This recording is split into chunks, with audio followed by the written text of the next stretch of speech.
In 10 BCE, a boy named Tiberius Claudius Drusus was born into Rome's most powerful family.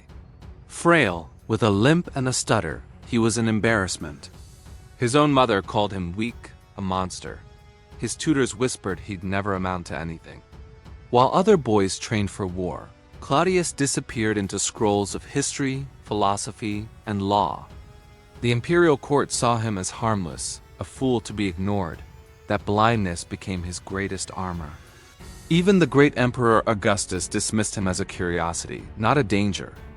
Under the grim reign of Tiberius, Claudius retreated further from politics, writing history in secret. He documented the empire's wars, its economies, and its dynasties with a scholar's precision. His mind sharpened while the world around him decayed. He watched his nephew Caligula rise to power, first with hope, then with horror. As madness gripped the palace, Claudius survived by playing the part everyone expected, the ignorant, bumbling uncle. When Caligula once joked, "Even my uncle could rule," the court erupted in laughter. Claudius didn't laugh. He just kept his head bowed, his books open, quietly observing as Rome spiraled into chaos. He befriended slaves and scribes, the invisible people who saw everything. Then, in January of 41 CE, everything changed. Assassins' daggers found Caligula. Panic swept the palace as soldiers stormed the halls. Claudius, terrified, hid behind a curtain. A Praetorian guard found him, not as a victim, but as the last remaining adult male of the imperial family. Destiny had found him. They lifted the trembling scholar onto their shoulders and hailed him Imperator. As the Senate debated restoring the Republic, the army had already made its choice. The stuttering fool they had all mocked was now Claudius Caesar Augustus, Emperor of Rome. The elite sneered, certain he would fail. But Claudius just smiled. He had waited his entire life for this. He immediately rewarded the soldiers who found him, securing their loyalty. He promised the Senate shared power, but cleverly kept real control for himself. His first act wasn't vengeance, but justice. He ended the random treason trials and freed those Caligula had wrongfully condemned. Rome, which had been holding its breath, finally exhaled. But behind the celebrations, the real work began. The scholar emperor pored over ledgers and reports. He reorganized the grain supply, averting a famine. He launched ruthless investigations into corruption. Breaking with all tradition, he appointed educated freedmen, former slaves, to run his administration. The nobles were outraged, but the empire's efficiency soared. He reformed the courts to give the poor fair hearing, built massive new aqueducts to bring water to the city, and expanded Roman citizenship to the provinces. The empire was being rebuilt, not with fear, but with reason. Yet his personal life was a storm. Whispers spread that Claudius was a puppet, ruled by his wives and freedmen. He married the beautiful and ambitious Messalina. At first, she supported his reforms, but her hunger for power and wealth grew insatiable. She manipulated senators and sold favors, her name becoming a byword for scandal. Claudius, consumed with governing an empire, seemed oblivious to the rot in his own home. He was too busy planning his greatest legacy, a goal that had eluded even Julius Caesar, the conquest of Britain. The scholar was about to become a warrior, and his story was far from over. Welcome back to our series on Rome's most misunderstood emperors. Today, we dive into the second half of Claudius's reign, a period of conquest, betrayal, and a legacy that would echo for centuries. In the year 43 CE, the scholar emperor decided to do something no ruler had done in decades: lead an army in person. His target? The misty, untamed island of Britannia. 4 legions marched under the imperial eagle, facing down fierce storms and relentless tribal resistance. But Claudius had a secret weapon. He arrived with war elephants, a terrifying symbol of Rome's unstoppable might. At Camulodunum, modern-day Colchester, he shattered the British defenses and claimed a monumental victory. Britain was now a Roman province. Triumph arches were built in his honor, and the Senate hailed him as a conqueror. The man once mocked for his limp now wore the laurel crown of a victor. For a while, his critics fell silent, stunned by his success. But while Claudius was securing the empire's borders, a storm was brewing in his own home.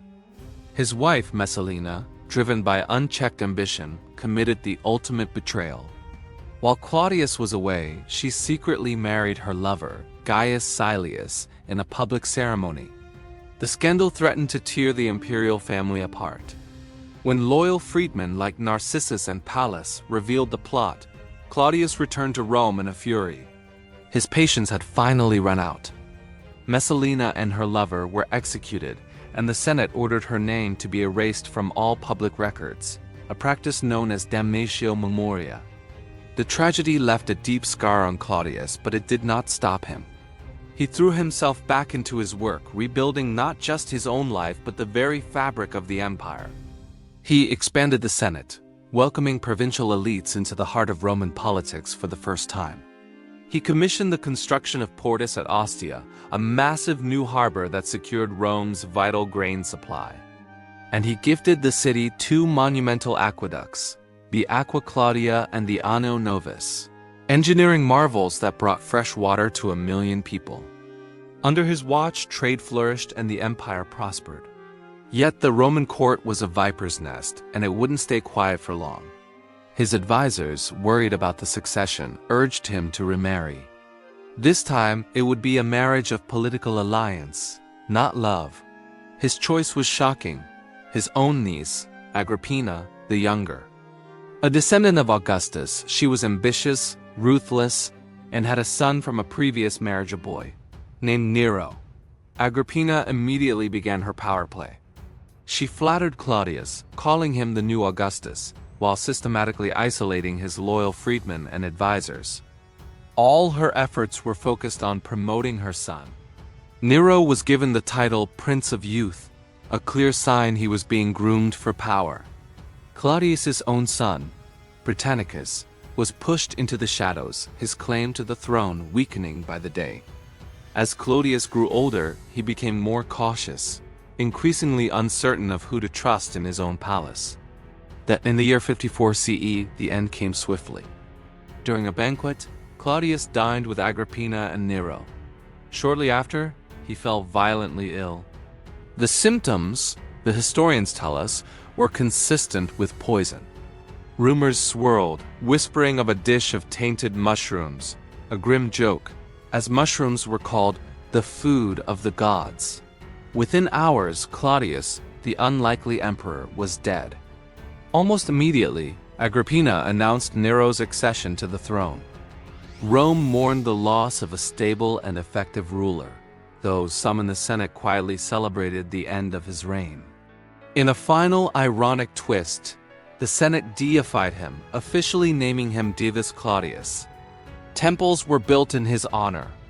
The man who was once the family embarrassment was now a god. His legacy was far more than just a title. His administrative reforms and his massive building projects endured. Later scholars would uncover his lost writings, revealing a deep, precise, and visionary mind. So was he a naive ruler manipulated by his wives and freedmen, or was he a brilliant political operator playing a long game? The debate continues. What is certain is that his reign proved that intellect and diligence could be more powerful than brute force. He left behind an empire stronger, more unified, and more prosperous than he found it. The next chapter of Rome's story would belong to Nero, his stepson, his heir, and ultimately, his curse. The quiet triumphs of Claudius would soon be forgotten in the blaze of Nero's infamous reign. But for a brief, shining moment, the scholar who everyone underestimated had saved Rome from itself. And in the marble and law he left behind, his quiet wisdom echoes still. Thank you for watching.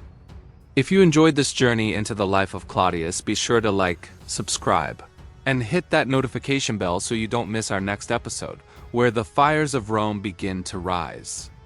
See you next time. Thank you for watching. If you enjoyed this journey into the life of one of Rome's most underestimated emperors, don't forget to like, subscribe, and hit that notification bell for our next episode.